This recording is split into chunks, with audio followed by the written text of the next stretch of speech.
Pembatasan aktivitas dari sektor komersil seperti restoran, pusat perbelanjaan, dan pariwisata dianggap dapat mengurangi produksi sampah. Namun di sisi lain, terdapat peningkatan sampah dari rumah tangga karena perubahan pola konsumsi masyarakat di tengah PSBB. Di ibu kota misalnya, saat masyarakat membatasi diri dengan hanya melakukan aktivitas di rumah, masyarakat pun memenuhi kebutuhan konsumsi dengan belanja daring. Dampaknya, timbunan sampah seperti sisa plastik pembungkus, kemasan makanan, dan plastik sekali pakai mengalami peningkatan. Menurut data sampah masuk ke TPST Bantar Gebang, volume sampah dalam 3 bulan terakhir justru mengalami penurunan. Namun komposisi sampah berubah menjadi lebih banyak sampah plastik. Tercatat jumlah sampah yang dikirim ke Bantar Gebang setiap hari rata-rata ya 7.100. Jadi ada penurunan yang cukup signifikan dari 9.500-an menjadi 7.100. Jadi kurang lebih 2.400 ton per hari itu berkurangnya. Secara sekilas di tempat-tempat TPS kami memang menunjukkan perubahan komposisi. Secara jumlah tadi berkurang, tetapi komposisinya juga bergeser nih, lebih secara sekilas kelihatannya memang kemasan lebih mendominasi, artinya plastik lebih mendominasi saat ini ya dibanding sebelumnya.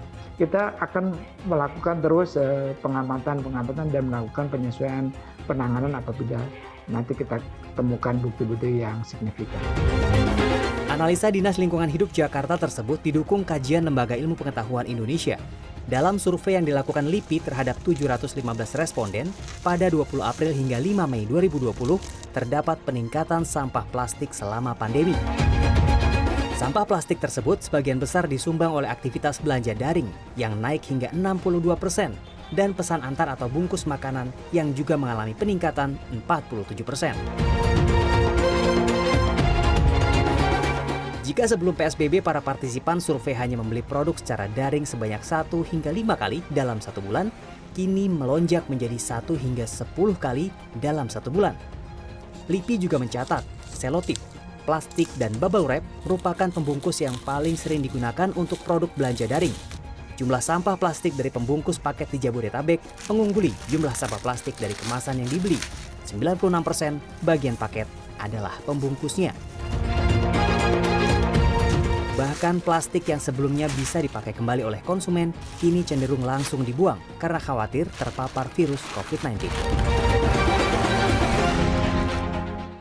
Sekitar lebih banyak sekarang itu 95% ini paket yang diterima kalau berdasarkan dari e-commerce ini semuanya hampir mengandung plastik yang didominasi bungkus plastik, selotip, dan bubble wrap.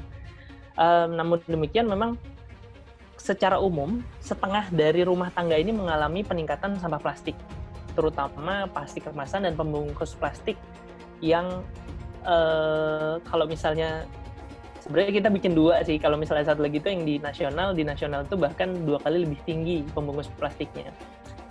Kemungkinan jumlah sampah plastik nanti akan lebih banyak menumpuk di landfill dibandingkan yang ada, paling tidak ya, kita ngambil sisi positifnya dulu. Kemungkinan sampah akan lebih banyak terkumpul di TPA, di tempat pembuangan akhir sampah, dibandingkan di lingkungan. Departemen Kebijakan Sistem Pembayaran Bank Indonesia juga mencatat transaksi e-commerce pada bulan Maret meningkat 18%, menjadi 98,3 juta transaksi. Total, nilai transaksinya meningkat hampir 10%, menjadi 20,7 triliun rupiah. Peningkatan transaksi terbesar adalah kebutuhan primer, seperti makanan, minuman, personal care seperti hand sanitizer, dan masker. Pembelian makanan dengan jasa transportasi daring juga meningkat. Transaksi dan omset rata-rata mitra GoFood dan GrabFood mengalami peningkatan hingga 7 hingga 10%. Kenaikan pesanan makanan signifikan dialami jenis makanan ringan atau camilan yang naik hingga 15%. Dampak belanja daring dan pesan antar serta membungkus makanan ini korelatif dengan peningkatan sampah plastik. Persoalan meningkatnya sampah plastik tengah pandemi adalah sebuah hal yang mau tidak mau kita harus hadapi. Tapi kita masih punya pilihan. Setidaknya jika kita tidak mampu melepaskan diri dari ketergantungan terhadap plastik, kita masih bisa menguranginya dengan memilih kemasan yang ramah lingkungan atau mengurangi kemasan plastik untuk produk sekecil ini. Juga kita bisa memilih menjadikan satu makanan yang kita pesan sehingga tidak perlu menghasilkan sampah sebanyak ini. Yogi Tujuliarto, Wahyu Ramadan. Jakarta.